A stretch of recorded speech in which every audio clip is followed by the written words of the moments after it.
Hey everybody, Brian Von Vier here. Today we're going to be doing something really radically different. Today we're going to be talking about how one poster takes requests for campaign-destroying ideas. Here's the introduction and a little background. The original poster says, "Hello, I am planning my next D&D session and thought of a fun challenge inspired by an older post on the subreddit. Whatever you comment will become canon in my next session. You say the ground is made of bones? Canon. You say the big bad evil guy is a small child? Canon. It can be whatever you want. This one is gonna get particularly wild, so hold on to your hats and your butts." One NPC knows they're an NPC in a game, but they're using a different rule set. For example, you might be playing 5th edition, but they're using Call of Cthulhu rules. There is an elemental plane of hair. All hair in the material plane grows out of tiny portals to the plane of hair. There's no such thing as hair follicles. Oh no, every scalp is just riddled with portals to the hair plane. In addition, all hair within this plane comes from creatures who experience life from all that hair. Its 5 senses all work through the hair coming through these portals. There are scholars who warn that some of these creatures are in fact evil, subtly influencing the minds of those connected to them via hair into doing their bidding. These portals reproduce and spread. They're transmitted via many methods: airborne, touch, bodily fluid, sex, birth, etc. What we know of as hair is actually an insanely infectious disease entirely unknown to intelligent races. For almost every species, the scalp is particularly vulnerable, but many other species are vulnerable throughout their entire epidermis. Ooh, that's disgusting. Somewhere on the plane is a sofa containing magical properties. Players will find that only materials are needed to cast spells from it, and it doesn't consume a spell slot. The spells must be ones known to the character and no higher than the character would be able to otherwise cast. The caveat is that the couch is uncomfortable and well worn. It's called the casting couch. Where's the camera? One NPC is suffering from hallucinations, or so it seems, babbling about seeing giants in the sky, just barely obscured by the clouds at times. If pressed, he will describe the player's appearances. Oh, that's kind of meta. Dwarves now sing instead of talking. Gnomes beatbox instead of talking. Goblins rap instead of talking. Elves talk like they're in an opera. Orcs communicate exclusively through farting and belching. Kobolds speak like 1920s gangsters. Zombies are the only ones who can talk normally. Did you just describe Lord of the Rings? The DM is a character in the campaign at the local tavern in the midst of writing the story via a book. They are a commoner NPC, and if the party kills them or tampers with their book in any way, shape, or form, the world will collapse in on itself. There is a single duck that has a chance to run into the party, and when it does, it gives them all some tips and then follows them around.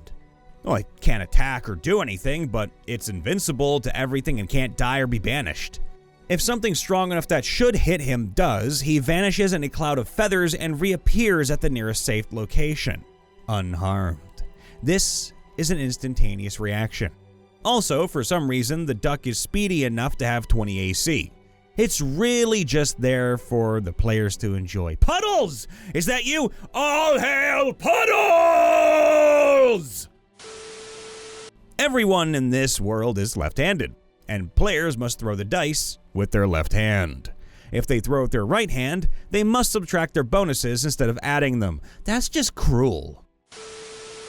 There's tale of a dark creature of magics beyond compare. Long ago, this creature was a simple alpaca living by itself in the high steppes. One day it saw a beautiful llama and knew it had to find a way to be its mate. It tried everything it could think of, but the llama wouldn't give him the time of day. The alpaca had heard of a place where evil spirits were kept, a temple of amber where the ruler of these lands had once obtained his great powers. The alpaca traveled through the pass and came upon the temple, where he made a vile deal with a dark power. For being turned into a beautiful llama, the alpaca would become the host to this ancient god's powers. Now, bestowed with beauty, the newly transformed llama traveled to find his soon-to-be mate. Days turned into weeks, and his search came up empty-handed. Having traded everything for a chance at love, he soon found the only way to lessen his sorrow was to eat those who traveled the mountain paths. With his dark gifts, he learned the ways of magic and alchemy, and since then, the Baba Llama has haunted the northern mountains since. Baba Llama, the terror of the mountain. There are no bird-like or winged flying creatures in the world. The air is eerily silent with no signs of life. I'm sorry. Well, my suggestion that the party encounters a sentient swarm of bees just became a lot more difficult. How about this, though? Bees exist, but they don't have wings. They just, walk. Bees don't walk, they jump. All insects and birds now jump very high. You jump very good. All weapons are sentient and overly sarcastic when they communicate. Dragonborns have thick Australian accents, eh? You'll run into a group of 4 NPC adventurers who act like they are player characters played by a D&D group. An artificer named Greg, a barbarian named Bodger, a sorcerer named Baradun, and a rogue warlock named Bob, short for Bartholomew Osiris Bladesong. Greg has a mechanical sheep named Poppy. Bodger has a hammer, which he never tires of explaining that his grandfather gave it to him, not his brother, and that it was rightfully his. Baradun tells everyone that he's the high sorcerer of the land and lost his powers, even though that's supposed to be kept a secret, or if he doesn't immediately give away his identity, he claims he's named Steven. Plus, he sometimes breaks the fourth wall by knowing about things outside the game, like photocopiers or smartphones.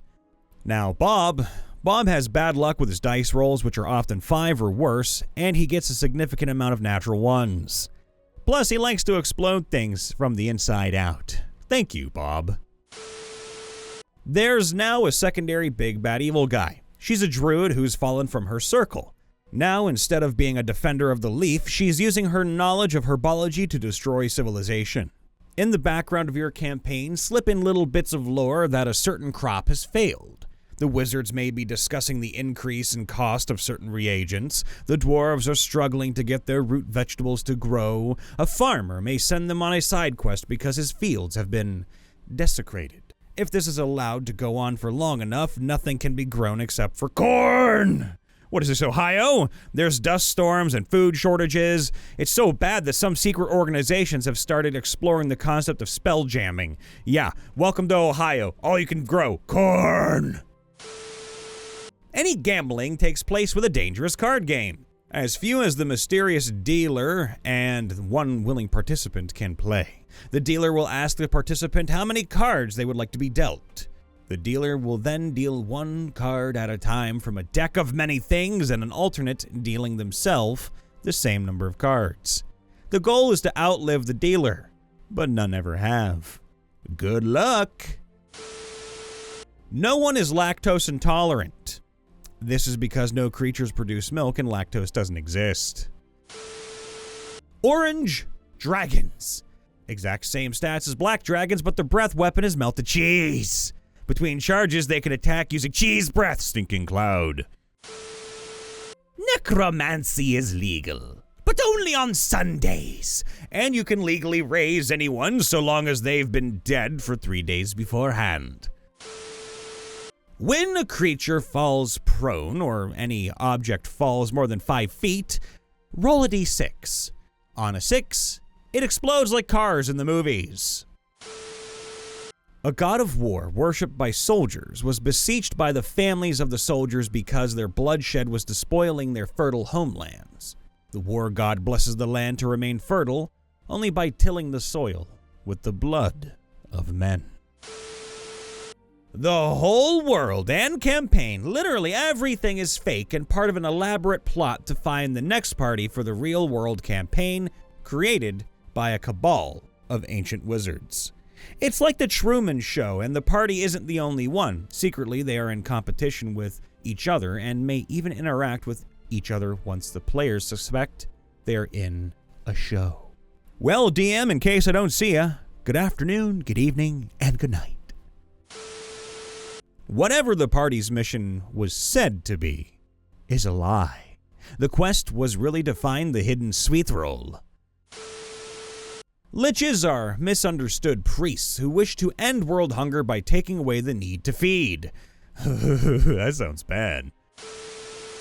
Halflings are overwhelmingly the most numerous race, and they rule the land with an iron fist. The local government, bank, armies, thieves guild, etc. are all controlled by halfling rogues. Gnomes and dwarves are tolerated, but humans, elves, tiefling, and anyone else over 4'6" lives in subjugation. How did they do it? How does this half-larky stay in power? Shrubbery. They've planted so many bushes and flowers that there is no place in the kingdom where a small creature cannot take the hide action. This makes their power absolute. Anyone who dares to speak out against them must live in constant fear, never knowing which fern or rhododendron might conceal their doom. What? Who thinks this crap up? I love it so much, it's terrifying to behold. Every time you level up, you gain a finger. I just looked at my hand. That'd look really creepy with all those stumps on it. There's a suspiciously hard-to-kill butterfly following the party, always seeming to find a convenient way out of any danger the party faces. Was there a fireball nearby? It lands lightly toasted, but still alive. Crushed by an enemy, it survives in a crack in the ground. There's a witch who breaks spells for a price. She is the daughter of an archfey and a human. She also likes breaking fey spells to spite her dad. Will charge for her services, but gives discounts for fey stuff. Does not get paid in money. Oh, how do you get paid? People believe that trees are a demon plot designed to absorb their souls. They might even be right. That's right. Burn the trees down. Screw those Ganderophiles. The sky is inhabited by extremely long-lived and massive flying tortoises. These creatures are born on the land. Their eggs laid by their dying mothers, who only descend when it's close to their time to pass. The turtles live on the ground until they reach maturity, around the size of a small human village, oh my god, at which time their latent magical energy is powerful enough to grant them the ability to fly slowly, maybe 5 feet every 6 seconds, before they take to the sky. One in approximately 20 tortoises find its shell populated by goblins who build little villages on their backs. These gobbos skyfish for birds and farm/eat the moss and shrooms that grow on the shell. That's actually a kind of a cute and cool idea. There is a man by the name Shergo. He has a soft but high-pitched voice and sells milks of various colors. These are milk potions. However, he is very forgetful and does not remember what colors are for what spell effect. Oh god. There is an evil baker within the city. But what makes him evil? He knows how to bake the perfect jam-filled croissant, but charges a ridiculous amount for just one and refuses to teach any of his workers how to make it. Now, there is a rumor that he sold his soul for the skill to make the perfect pastry. Others say he gave a hag his firstborn for the recipe, but isn't allowed to show it to anyone. Big old asteroid hits the land. Strangely, a hurricane forms around the area with the rock at the eye of the storm. What in the asteroid could be causing such weather patterns? Your party goes on a quest to get the king a cure for impotence. In his haste to be cured, the king doesn't listen to the party as they attempt to tell him how to take the medicine, and instead downs the entire potion in one gulp. His penis turns into a giant spinning cobra, which the party then has to defeat. Well, the bard's gonna have a field day with that one. A genie is bound to a member of the party by fate and reincarnation. The party member has been reincarnated many times. The genie is immortal and bound to an object the party member is destined to obtain at some point in their life. The genie is not able to cast the wish spell, but have spellcasting abilities and will do what they can to grant any wishes the party member asks of them, without a limit on total number. Now, the genie genuinely does care about the party member and will only twist wishes' intended meanings when they believe it would be to benefit the party member. That's actually kind of wholesome. Werewolves can die from eating chocolate, also while in human form. There is a massive guild of dwarven knitters that controls the entire market of knitted goods in the world. A man who wears a chicken head randomly shows up in towns, cities, and even in some old ruins simply to create chickens. He won't leave until several hundred chickens have overrun the area. Then he'll fly away with brightly colored parrot wings. Everyone seems to know of him, but sightings of the man are rare. Most only know he was there because of the sudden surge of chickens. He is simply known as Poultry Man. Every time someone eats something unhealthy in-game, roll a d20. On a 1, the character has a heart attack and dies. Jesus. Every magic shop is run by awakened plants. All the profit goes into buying agitates to awaken more plants. There is a secret society of people with futuristic technology who know that they're in a game and do everything in their power to make sure the rest of the world never learns. Hey everybody, Brian Von VA checking in after the vid. Please make sure to leave a like, subscribe, ring that bell, and let us know in the comments below how to completely destroy a campaign. Yeah, some of these ideas were nuts. Some of these ideas were really intricate. I love you all. Be safe, be happy, and we'll see you next time. Bye for now.